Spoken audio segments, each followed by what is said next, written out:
आप देख रहे हैं देश लाइव, देश की आवाज। आदाब, नमस्कार, सत श्री अकाल। देश लाइव में आपका स्वागत है। मैं हूं सहल कुरैशी। आईपीएस अधिकारियों से गलत काम करवाने के बाद नेता लोग उन्हें बचाते हैं। ये एक बड़ा सवाल है दोस्तों, क्योंकि कर्नाटक चुनाव जैसे ही नतीजे आए वैसे ही खबर आई कि बीजेपी जैसे ही कर्नाटक का चुनाव हार गई तो वहां के जो डीजीपी थे सूद साहब, उन्हें फौरन सीबीआई का डायरेक्टर बना दिया गया। यहां तक कि जो सीबीआई की जो सूची थी कि भाई किन्हें बनाया जाना चाहिए, उस सूची के अंदर प्रवीण सूद का नाम तक नहीं था, लेकिन उसके बावजूद उनका नाम जो उसमें लिस्ट में रिजल्ट आते ही, जैसे ही बीजेपी चुनाव हारी कर्नाटक का, जैसे ही नतीजे आए, ऐसे फौरन सीबीआई की सूची के अंदर प्रवीण सूद का नाम डाल दिया गया। हालांकि जो नियुक्ति कमेटी है, सीबीआई डायरेक्टर की जो नियुक्ति कमेटी है, उसके एक मेंबर कांग्रेस के नेता अधीर रंजन चौधरी भी हैं।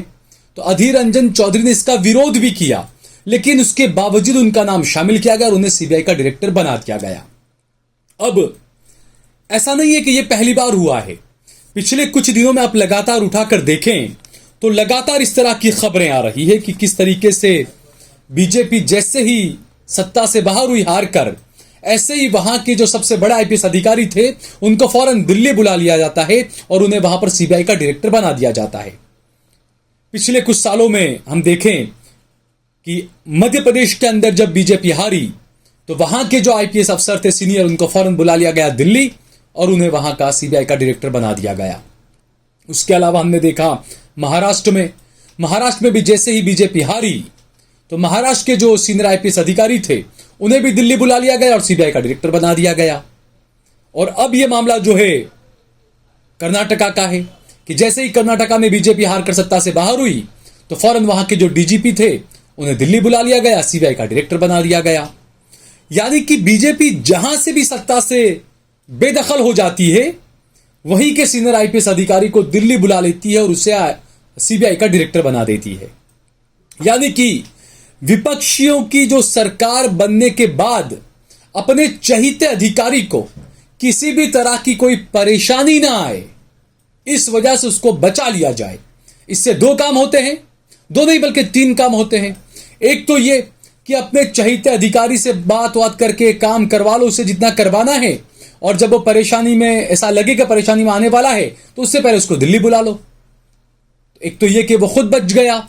दूसरा ये कि जो दूसरे अधिकारी हैं उनको मोदी जी का पैगाम दे दो कि भाई देख लो, हमारे साथ रहोगे तो बचा लिए जाओगे। और तीसरा कि ऐसे अधिकारी को वहां से उठाकर ले आओ, दिल्ली में सीबीआई का डायरेक्टर बनवा दो, ताकि उस राज्य के जितने भी नेता थे, राज्य का डीजीपी रहते हुए, राज्य का कमिश्नर रहते हुए, इस आईपीएस अधिकारी ने वहां पे विपक्षी नेताओं की जो जो फाइलें, जो जो कांड देखे हों, वो कांड बाद में सीबीआई का डायरेक्टर बनने के बाद में उसको खुलवा लो और अच्छे से उसका इस्तेमाल किया जाए। क्या यही इसके पीछे की वजह है? लोग जो है वो पूछने लगे हैं कि यह संयोग है या प्रयोग है कि हर जगह बीजेपी जहां सत्ता से बाहर होती है वहां के वरिष्ठ आईपीएस अधिकारी को दिल्ली ले जाती है और सीबीआई का डायरेक्टर बना देती है। अब बात यह है कि कुछ लोग समझदार तो हैं ही, उन्हें समझ आने लगा है, उन्हें नजर आने लगा है, उन्हें साफ साफ दिखने लगा है कि आखिरकार इस देश के अंदर क्या हो रहा है। एक सुप्रीम कोर्ट के जस्टिस होते हैं, चीफ जस्टिस होते हैं, वो राम मंदिर पर, बाबरी मस्जिद की शहादत पर फैसला सुनाते हैं और उसके बाद उन्हें राज्यसभा की सीट दे दी जाती है।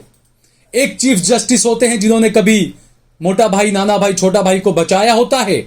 जब वो रिटायर होते हैं तो उन्हें एक राज्य का गवर्नर बना दिया जाता है। जब एक आईपीएस अधिकारी किसी राज्य का होता है अधिकारी, जब वहां पर विपक्षी सरकार आ जाती है तो उसको दिल्ली बुलाकर महाशय सीबीआई का डायरेक्टर बना देते हैं। और जो मौजूदा जो मामला मैंने जो बताया कि जिन्हें सीबीआई का नया डायरेक्टर जो बनाया है, जिसे प्रवीण सूद, इनका डीके शिव कुमार के साथ में 36 का आंकड़ा रहा है, क्योंकि डीके शिव कुमार पिछले दिनों जेल में भी गए थे और शिव कुमार ने तो इन्हें नालायक अधिकारी भी कहा था। प्रवीण सूद को शिव कुमार ने कहा था कि ये एक नालायक अधिकारी है।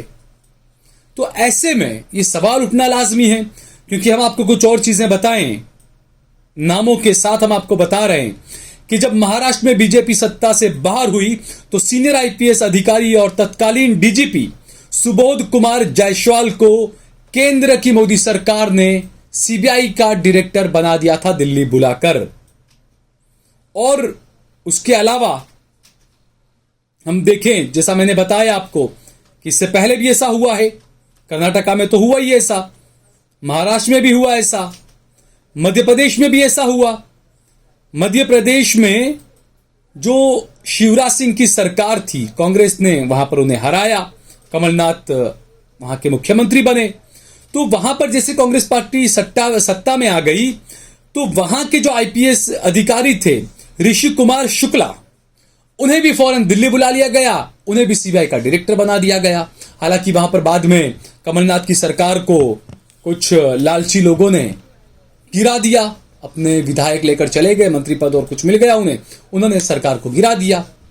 तो ये जो चीजें हैं दोस्तों, इससे ये साफ देखा जा रहा है कि किस तरीके से अपनी सत्ता का दुरुपयोग किया जा रहा है।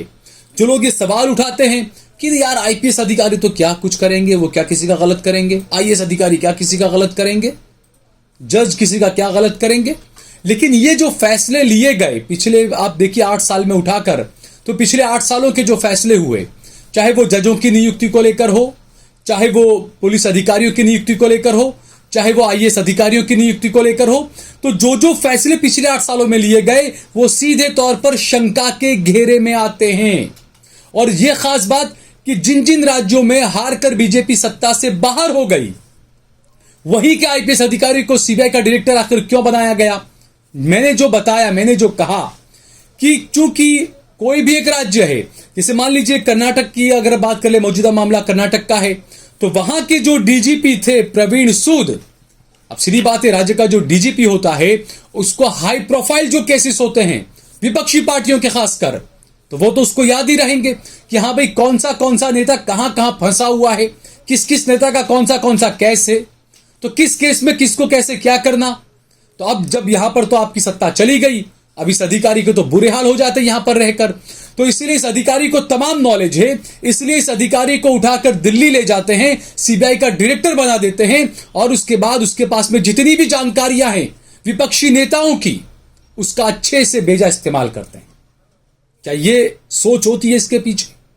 क्योंकि जैसा मैंने बताया, महाराष्ट्र में आप देखें, जैसे वहां पर सरकार बदली, वहां के अधिकारी को सीबीआई का डायरेक्टर बना दिया गया, उसके बाद हमने देखा किस तरीके से विपक्ष के नेताओं को परेशान किया गया, विपक्षी नेताओं के अलग अलग केसों में उनको पकड़ा गया, गिरफ्तार किया गया, बाद में रिहा हुआ, जो भी, लेकिन परेशान तो किया गया उन्हें।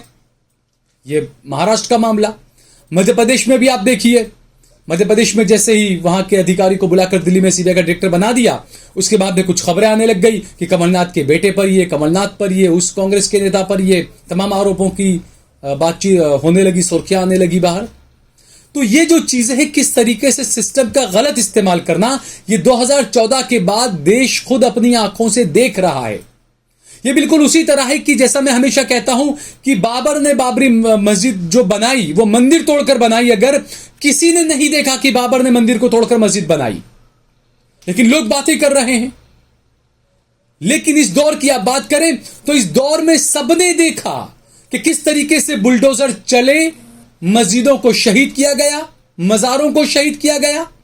इस दौर के लोगों ने ही देखा कि किस तरीके से बाबरी मस्जिद पे चढ़कर हथौड़े मारकर बाबरी मस्जिद को कार सेवकों ने शहीद कर दिया। ये तो पूरी दुनिया ने देखा, लेकिन जो आप बताते हैं वो किसी ने देखा ही नहीं है।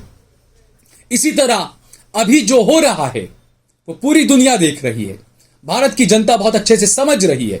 आप जो बातें कर रहे हो 70 साल के गड्ढे वाली बातें, वो अब शायद मेरे ख्याल से जनता के गले शायद नहीं उतर रही है, लेकिन आपके जो अभी जो कारनामे हैं, ये कारनामे देश की जनता बहुत अच्छे तरीके से देख रही है, समझ रही है, समझदार जनता है, खुद ही आने वाले दिनों में आपको इसका जवाब दे देगी। अगर आपको ये वीडियो पसंद आया हो तो इस पर कमेंट करें, इसे लाइक करें, इसे ज्यादा से ज्यादा शेयर करें। अगर आपने हमारा चैनल देश लाइव सब्सक्राइब न किया हो तो हमारे चैनल को जरूर सब्सक्राइब करें। सोशल मीडिया के तमाम प्लेटफॉर्म्स पर, फेसबुक पर, ट्विटर पर, इंस्टाग्राम पर आप देश लाइव के पेज को फॉलो करें। इसके अलावा सहल कुरैशी और सहल कुरैशी ऑफिशियल पेज को भी जरूर फॉलो करें। और इसके अलावा हमने हमारा नंबर भी दे रखा है, हमारा ज्यादा से ज्यादा सहयोग करें और हमारी आर्थिक मदद भी करें।